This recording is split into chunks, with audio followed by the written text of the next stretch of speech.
बाबा जी के आश्रम में जो पद्धति है वो ये है, आओ खाओ जाओ।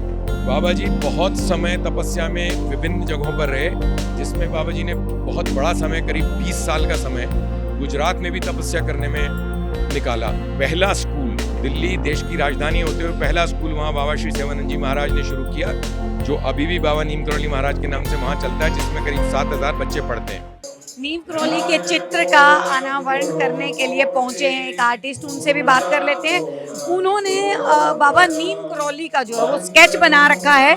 हम आपको दिखाना चाहेंगे कि जैसी उनके चित्र का वर्णन किया जाता है हूबहू वैसे ही उनको उतारा गया।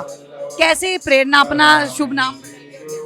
बस एक दिन अचानक मन में आया कि बाबा जी का चित्र घर में होना चाहिए, और मैंने सोचा कि चित्र यदि मैं गूगल से निकाल के फ्रेम कराता हूँ, एक कलाकार को शोभा नहीं देता। और बस मैंने ड्राइंग शीट उठाई और बाबा जी का स्केच बनता गया और बन गया। आपने खुद बनाया? जी, मैंने बनाया है। मैं एक आर्टिस्ट हूँ, डिज़ाइनर हूँ। और अभी जो आप ये कार्यक्रम में जो आपने होर्डिंग वगैरह देखे हैं वो भी मैंने डिज़ाइन किए। तो सब बाबा जी की कृपा है, और आज ये मौका मिला है, शुभ अवसर है कि उनका चित्र दिल्ली में और इतने बड़े मंदिर में अनावरण हो रहा है। तो हम सब सौभाग्यशाली हैं, और सब बाबा नीम करौली के लिए क्या आस्था है आप? उनके प्रति आस्था अपने आप आती है।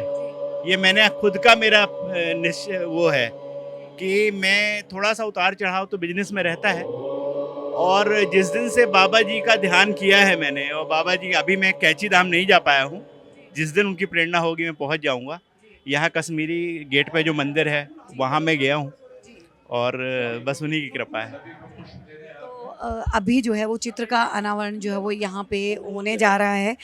हम आपको लाइव तस्वीरें जो है यहाँ पे सौगंध टीवी के जरिए जो है माध्यम से हम आपको दिखा रहे हैं। बाबा नीम करौली के चित्र का आज अनावरण किया गया है।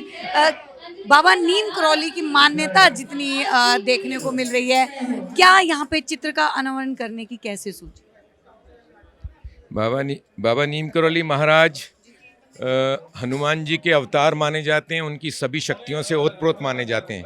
बाबा नीम करौली किसी परिचय के मोहताज नहीं, लेकिन फिर भी मैं ये बताना चाहूँगा यहाँ उपस्थित लोगों को कि श्री बाबा नीम करौली महाराज अकबरपुर में उनका जन्म हुआ, फर्रुखाबाद में, उत्तर प्रदेश में।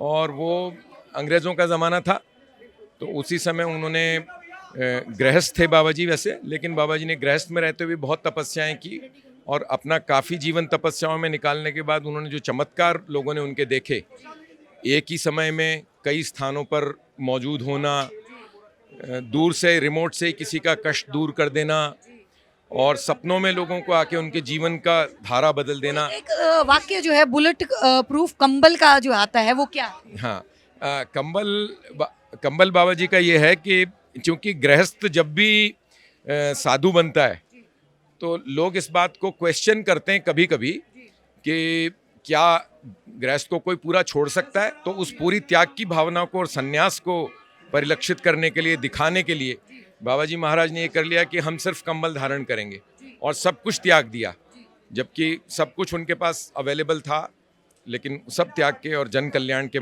काम में लग गए। बाबा जी महाराज ने श्री हनुमान जी के नाम को सब जगह फैलाया। बाबा जी के 108 आश्रम विश्व भर में हैं, 99 हिंदुस्तान में विभिन्न जगहों पे छोटे बड़े आश्रम हैं, और 9 आश्रम बाहर हैं।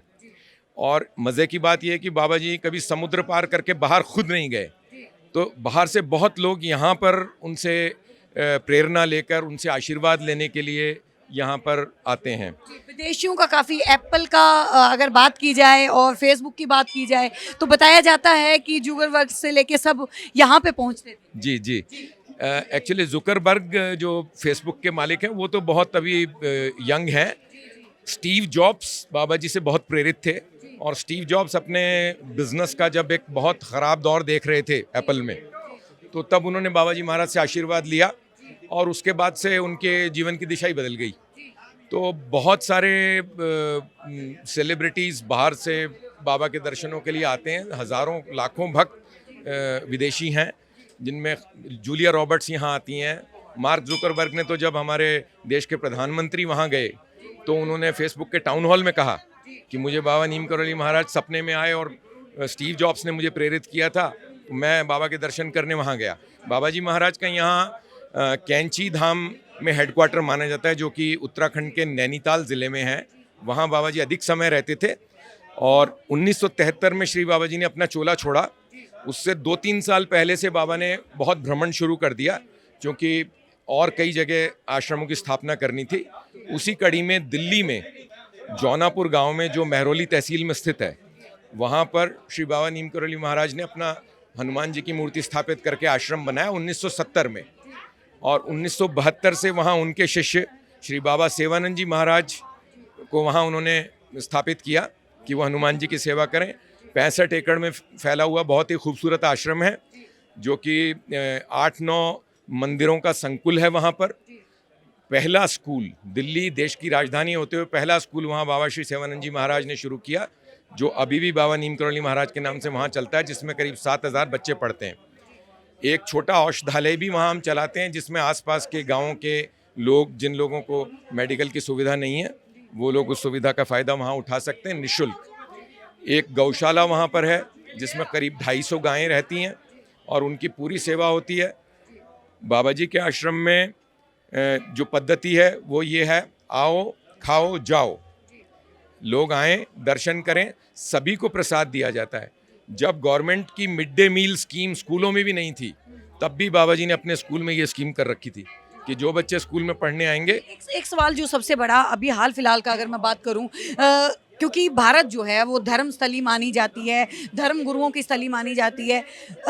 अभी हाल फिलहाल में बाबा नीम करोली जो है, क्योंकि ये काफ़ी प्राचीन जो है श्रद्धा है, लोगों की आस्था है। कानपुर के करौली नाम के बाबा जो फेमस हुए, कहीं ना कहीं नीम करौली से नाम जोड़ा गया। भक्तों को बताने की जरूरत पड़ गई कि वो बाबा नीम करौली अलग हैं और ये फ्रॉड करौली कानपुर के जो हैं वो अलग हैं। क्या कहेंगे? जी जी देखिए, बाबा जी की कीर्ति के बारे में या उसको सत्यापित करने के बारे में मैं कोई भी नहीं होता हूँ। मैं तो बहुत अदना सा भक्त हूँ उनका, और उनका कृपा पात्र हूँ, ये ज़रूर कहूँगा। बाबा नीम करौली का नाम भी नीम करौली कैसे पड़ा, ये मैं बताता हूँ इस संदर्भ में आपको।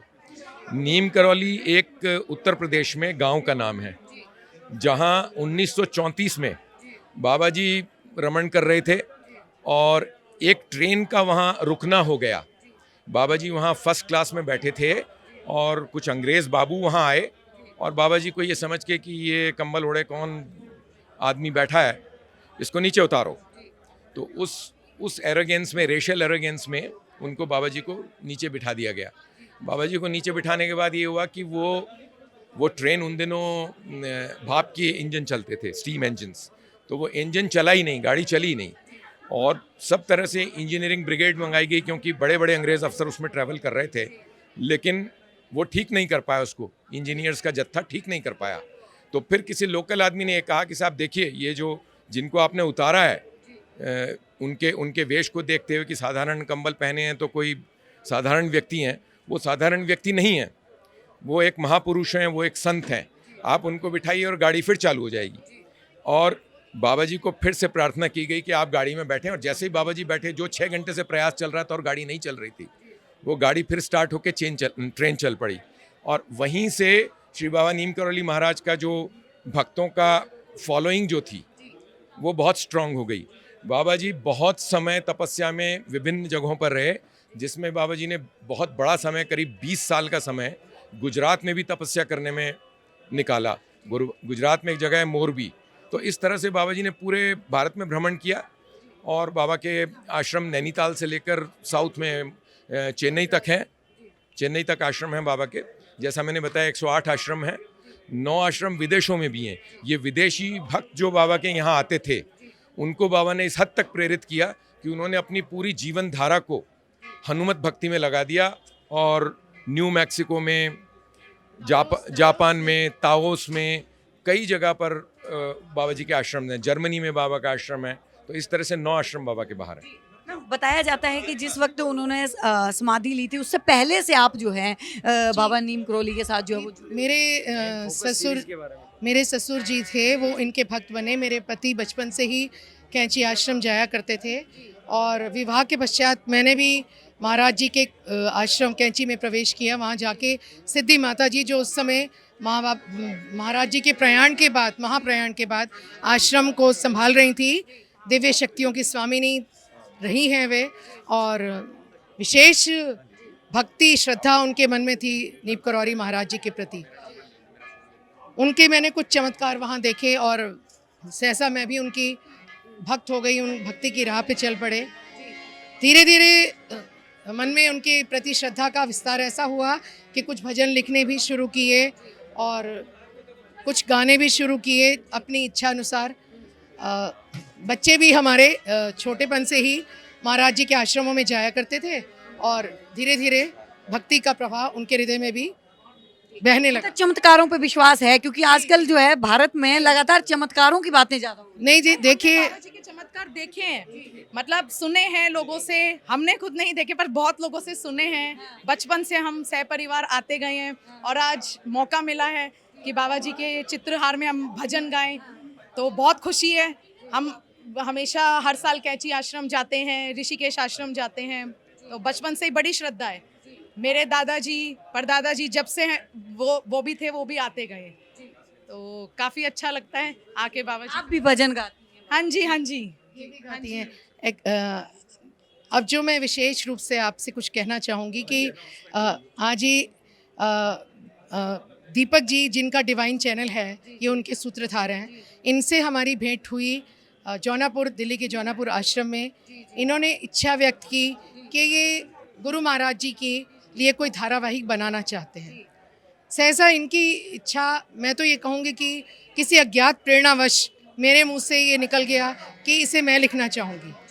आज तक गुरु महाराज जी की जीवन चरित्र चित्रण उनका अनेक पुस्तकों में प्रकाशित हुआ है, अनंत कथामृत, रहस्यदर्शी श्री बाबा नीम करौरी महाराज जी, अलौकिक यथार्थ आदि पुस्तकों में, किंतु आज तक कभी भी उनके जीवनी को, उनकी जीवनी को काव्य के रूप में प्रस्तुत नहीं किया गया आज तक, जो इनकी इच्छा थी। और यद्यपि मेरी लेखनी तो इतनी सक्षम नहीं है, किंतु मैं ये समझती हूँ कि वो महाराज जी की कोई आज्ञा रही होगी और मैंने इस कार्य को संभालने का भार अपने ऊपर ले लिया। आप सभी लोगों से, भक्तजनों से मैं प्रार्थना करती हूँ कि अभी कार्य चल रहा है और उसको संगीतबद्ध किया जाएगा और उसको अपनी मधुर आवाज़ से सजाएंगी मेरी पुत्री स्निग्धा सैनी। इनकी आवाज़ उसमें रहेगी और पुरुष सिंह जो गायक रहेंगे वो श्रीमान सिद्धार्थ जी रहेंगे।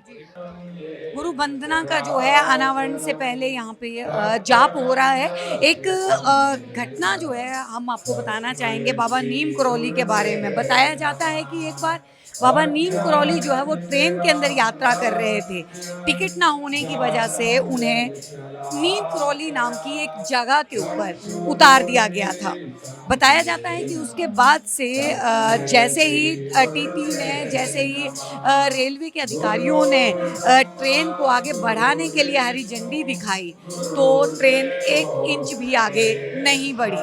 उसी ट्रेन में एक मैजिस्ट्रेट जो हैं वो सफ़र कर रहे थे और उन मैजिस्ट्रेट ने वो नीम करौली के बारे में जानते थे। उन्होंने बाबा नीम करौली के बारे में ट्रेन के अधिकारियों को जानकारी दी और बोला कि इनको ट्रेन में दोबारा लिया जाए और उनसे माफ़ी मांगी जाए। कहा जाता है कि ट्रेन के अधिकारियों ने माफ़ी मांगी और उसके बाद से जो है बाबा नीम करौली को जो है वो ट्रेन के अंदर दोबारा से बिठाया गया और माफ़ी मांग के, और उसके बाद तत्पश्चात वहाँ से ट्रेन चली। तो नीम करौली की वजह से जहाँ पे जो ये जगह है जिसकी वजह से बाबा का नीम करौली जो है वो नाम पड़ गया। और ऐसे ही ना जाने कितने चमत्कार ऐसे हैं जो कि बाबा नीम करौली के नाम से जाने जाते हैं। यूं ही नहीं उनके भक्तों का इतना तांता लगता है, यूं ही नहीं उन्हें हनुमान जी का अवतार कहा जाता है। आपको बता दें कि एप्पल के मालिक और फेसबुक के जुगरवर्ग तक जो हैं वो भी बाबा नीम करौली को मानते थे। कहा जाता है कि नीम करौली के चरणों में आने के बाद या उनके दर्शन मात्र से, दर्शन करने के बाद से ही एप्पल का कंपनी का निर्माण हुआ और वो लोग इतने बड़े जो हैं वो बिजनेसमैन बने। आज दुनिया भर में उन लोगों का नाम हुआ। तो कहीं ना कहीं आज उस पवित्र आत्मा का, उन पवित्र गुरु के प्रतिमा का यहाँ पे जो है उनके चित्र का अनावरण जो है वो शिव हनुमान मंदिर 108 फीट संकट मोचन जो कि करोल बाग के अंदर है, उस मंदिर में उनकी प्रतिमा का यहाँ पे अनावरण किया जा रहा है। आप देख रहे हैं सौगंध टीवी, सौगंध वतन की।